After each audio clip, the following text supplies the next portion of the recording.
మరి మన next segment just a minute.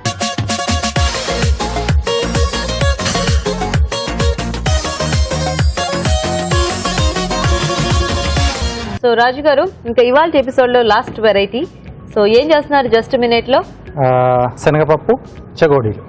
ఓ పెద్ద పెద్దగా ఉంటాయి, పైన పప్పులు ఉంటుంది కదా, చాలా బాగుంటాయి కదా అవి. అవునండి. సో ఉట్టి చెగోడీల కంటే కొద్దిగా శనగపప్పు దాంట్లో ఏంటంటే మనకు ఆ శనగపప్పు ఫ్లేవర్ కూడా యాడ్ అవుతుంది కదా, అంటే వేగిన తర్వాత శనగపప్పు కూడా చాలా కమ్మగా వస్తుంది. యా, సో కరకరలాడుతూ సూపర్ గా ఉంటాయి. ఓకే అండి, మరి శనగపప్పు చెగోడీలకు కావాల్సిన పదార్థాలు చూద్దామా? శనగపప్పు చెగోడీలు తయారు చేయడానికి కావాల్సిన పదార్థాలు: బియ్యం పిండి 1 కప్పు, వాము 1 టీ స్పూన్, ఉప్పు తగినంత, కారం తగినంత, పసుపు చిటికెడు, నానబెట్టిన శనగపప్పు 1/2 కప్పు, నూనె డీప్ ఫ్రై కి సరిపడా. ఓకే అండి, మరి చెగోడీలకు కావాల్సిన ఐటమ్స్ అన్ని చూసేసారు కదా. సో రాజు గారు, మన ప్రేక్షకులకి ఏమో కానీ నాకు మాత్రం చాలా ఎక్సైటింగ్ ఉంది, ఎందుకంటే నాకు ఈ చెగోడీలు చాలా ఇష్టం. ఎప్పుడు కొనుక్కు తింటమే గానీ చేసుకోవడం అనేది తక్కువ. మామూలు చెగోడీల కంటే కొంచెం డిఫరెంట్ ఉంది, అంటే పప్పు అడిషనల్ గా యాడ్ అవుతుంది. ఆ ప్రాసెస్ కొంచెం దీంట్లో ఎక్స్ట్రాగా ఉంటుందండి. ఓకే, సో ఇక్కడ ఆయిల్ వేడి పెట్టేసాను, కొంచెం వాటర్ ఇస్తారా?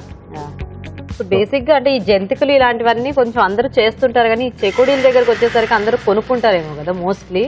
అంటే ఎక్కడ బాగా ఎక్కువ పిండి వంటలు అవి చేసే వాళ్ళకి అలవాటు ఉన్న వాళ్ళు చేస్తారేమో, కానీ కొంచెం చేసుకోవాలి. సో నీళ్ళల్లో వాము సరిపడా ఉప్పు అండి. ఓహో, ఇది కలుపుకోవడానికా?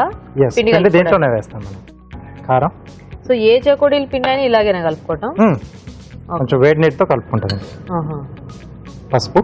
ఓకే, సో పిండి మాత్రం బియ్య పిండి అండి. ఓకే, ఆల్రెడీ ఆ కలర్ వచ్చింది, అంటే స్మెల్ కూడా వస్తుంది కదా, ఎర్రగా అలా ఉంటాయి కదా. సో దీంట్లో కొంచెం మరిగిన తర్వాత ఆ వాము ఫ్లేవర్ కూడా అంత పోతుంది కదా, అప్పుడు అది ఇంకా బాగా తెలుస్తుంది. ఓకే, సో కొద్దిగా ఆయిల్ కూడా అండి. అంటే నీళ్లు మరగాల, జస్ట్ వేడైతే చాలా మనకి? కొంచెం మరిగితే బాగుంటుంది. ఓకే ఓకే, సో మరిగితే అప్పుడు మనం పిండేసి కలపాలా? ఇది చేసుకునే ముందు ఏంటంటే 1 గంట 2 గంటల ముందుగా మనం పచ్చి శనగపప్పు నానబెట్టి పెట్టేసుకుంటే సో అది రెడీగా ఉంటుంది. ఓకే, సో ఇవి మనం చుట్టుకున్న తర్వాత దాంట్లో కొంచెం అలా అద్దేసుకొని లాక్ చేసేసి డీప్ ఫ్రై చేసేసుకోవడం. ఓ అంతేనా? తెలిసిన తర్వాత అంతేనా అనిపిస్తుంది. సరే, ఇక్కడ ఎలాగో ఈ 2 పనులు అవ్వాలి కాబట్టి మేము కూడా చిట్కా చూసేస్తాం. ఓకేనా? ఓకేనండి, ఇప్పుడు మనం ఒక చిట్కా చూసేద్దాం.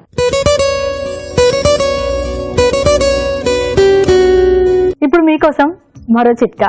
కొంతమందికి కళ్ళ చుట్టూ నల్లటి వలయాలు వస్తూ ఉంటాయి, క్రీమ్స్ తో వాటితో వీటిని కవర్ చేస్తూ ఉంటాం. అలా కాకుండా న్యాచురల్ గా ఇవి కవర్ అవ్వాలి అంటే, ఈ నల్లటి వలయాలు తగ్గిపోవాలి అంటే కీరా దోసకాయ గుజ్జులాగా చేసుకుని రసం తీసుకొని ఆ రసాన్ని ఈ నల్లటి వలయాల చుట్టూ అప్లై చేస్తూ ఉండాలి. ఇలా చేస్తూ ఉన్నట్లయితే ఈ నల్లటి వలయాలు అనేవి చాలా వరకు తగ్గిపోతాయి. ఓకేనండి, నీళ్లు మరుగుతున్నాయి కదా, సో ఇక్కడ ఇది దించేసుకుందామండి. సో ఇది పెట్టేసుకుందామా? ఎస్. సో ఇప్పుడు దీంట్లో బియ్య పిండి వేస్తూ బాగా కలిపేసుకోవాలి. కొంచెం ఉండలు లేకుండా చూసుకోవాలి. సో ఇక్కడ జంతికల గొట్టంలో వేసి చేసుకుంటున్నాం. సో ఆ టెక్స్చర్ ఎలా ఉండాలో చూసి. మరి గొట్టంలో పప్పు అంటే చెకోడీ పప్పు తర్వాత అద్దుకో. ఓహో, చేసుకున్న తర్వాత అప్పుడు మనం పప్పు అద్దుతామండి. ఓకే ఓకే, ఇవి చేతితో చేసుకోరా? లేదు, అంటే చేత్తో కొంచెం కష్టం అవుతుంది, అందుకే నేను కొంచెం ఈజీ మెథడ్ చూస్తాను. అందరి ఇళ్లలో కూడా ఈ జంతికల గొట్టాలు ఉంటాయి కదా, అంటే మామూలుగా అయితే చేతితో చేసుకుంటారు. ఇది మనం కమర్షియల్ గా అయితే ఇలా గొట్టాలలోనే చేస్తారు. కమర్షియల్ అంటే బయట మన కొట్లలో కొనుక్కునేదంతా గొట్టాలలోనే చేస్తారు. ఓకే ఓకే, కానీ జంతికలు బాగా లావుగా వస్తాయి కదా రాజు గారు, అంటే మనకి అట్లా అవి కూడా దొరుకుతాయా ప్లేట్స్? దొరకవు. దాన్ని మనం ఒక్క బిల్ల మనం ఏదైతే ఉంటుందో స్టార్ ఉంటుంది కదా, ఆ స్టార్ దాన్ని కొంచెం ఆ అంచులు ఉంటాయి ఎడ్జెస్ షార్ప్ ఎడ్జెస్, అవి కొంచెం బెండ్ చేసేస్తే హోల్ కొంచెం మనకు పెద్దగా అవుతుంది. అది బండ్ అవుతాయి, అవి ఈజీగా అవుతుంది. నేను అదే చేశాను, కొంచెం అలా అంచులు బయటకి అలా బెండ్ చేసేసాను కాబట్టి మనకు అప్పుడు హోల్ అనేది కొంచెం పెద్దగా వచ్చేస్తుంది. ఓకే, సో రెడీ అయిపోయింది. పెద్ద ప్లేట్ ఇస్తారా?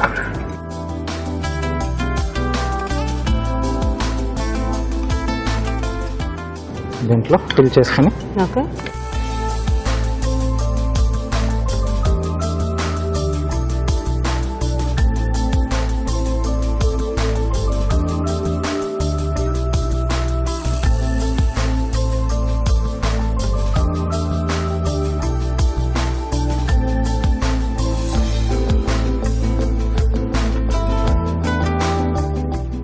దీన్ని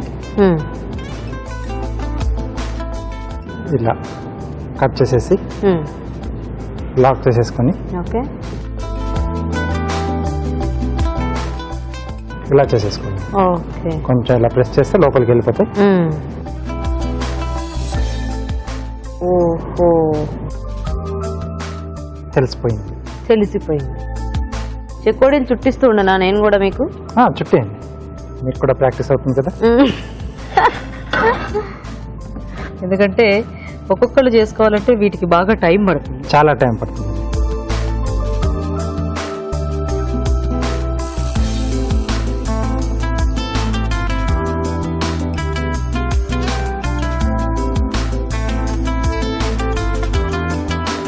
బాగా ఎక్కువ పప్పులు వద్దండి రాజు గారు. ఓకే, అప్పుడప్పుడు షాపులు కొన్న వాటిలో కొన్నింటి మీద అసలు పప్పులే ఉండట్లేదు. ఓహో, సో ఒక్కొక్కటిగా వేసేసుకున్నాం. ఓకే,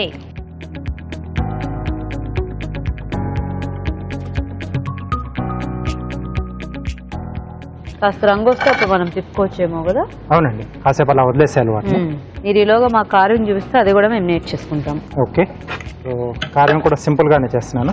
సో ఇవి వేగేంత లోపు మనకు రెడీ అయిపోతాయి. ఓకే, బ్రౌన్ బ్రెడ్ తీసుకున్నానండి. వీటిని మష్రూమ్స్ లా చేస్తున్నాను. ఓ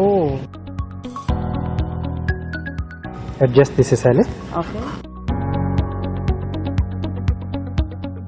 ఓకే, హాఫ్.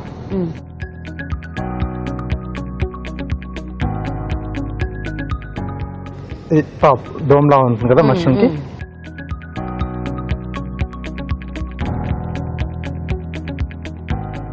సో ఏవైతే ఎడ్జెస్ కట్ చేసామో అవి స్టెమ్స్ అండి వాటి.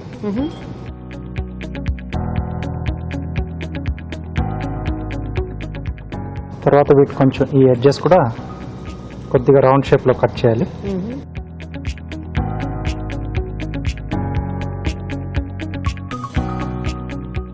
అంటే ఇలా లోపలికి ముడుచుకొని వస్తాయి కదండి, కాబట్టి కొంచెం ఇది కట్ చేస్తే మనకు ఆ షేప్ అనేది యాక్చువల్ గా వస్తుంది.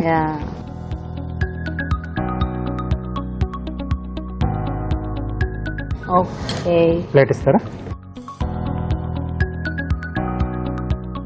ఈ చెకోడి నేనే చేశా. ఓకే, అంటే చిన్నగా కూడా బాగా గుర్తుంది. బ్రౌన్ బ్రెడ్ తో కాస్త న్యాచురల్ గా ఉన్నట్టున్నాయి మష్రూమ్స్. ఎస్.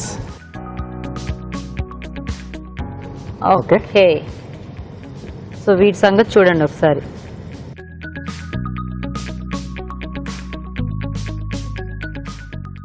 అయిపోయినాయి రాజు గారు. ఓకే,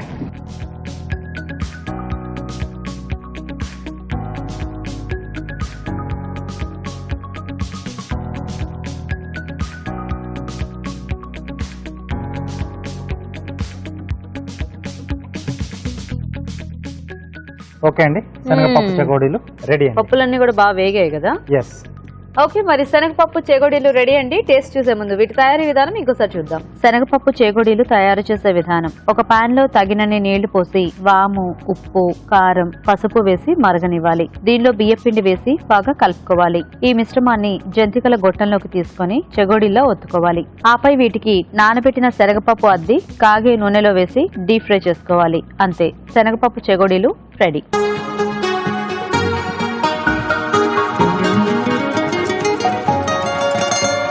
సో కరకరలాడే శనగపప్పు చేగోడీలు రెడీగా ఉన్నాయి.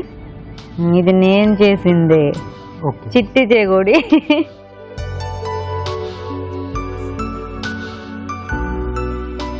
బాగున్నాయి రాజు గారు. సో యూజువల్గా బయట కొనేవి ఏంటంటే మనకు ఒకసారి ఓవర్గా గట్టిగా ఉంటాయి, చాలా గట్టిగా కొరగాల్సి వస్తుంది వాటిని. అంటే ఇవి ఇప్పుడు మనం కొంచెం వేడిగా ఉన్నాయి కదా, చల్లారితే ఇవి కూడా ఇంకొంచెం ఎక్కువ క్రంచీగా అవుతాయేమో. బట్ ఇప్పుడైతే బాగున్నాయి ఇలా. అంటే ఈ టెక్స్చర్ కొద్దిగా కరకరలాడుతూ పప్పు కూడా బాగా వేగింది, టేస్టీగా ఉన్నాయి. Thank you. సో చూసారు కదా, చక్కగా సింపుల్ గా చేసేసుకోవచ్చు ఇంట్లోనే. మీరు కూడా ట్రై చేసేయండి. ఇప్పుడు ఒక చిట్కా చూద్దాం.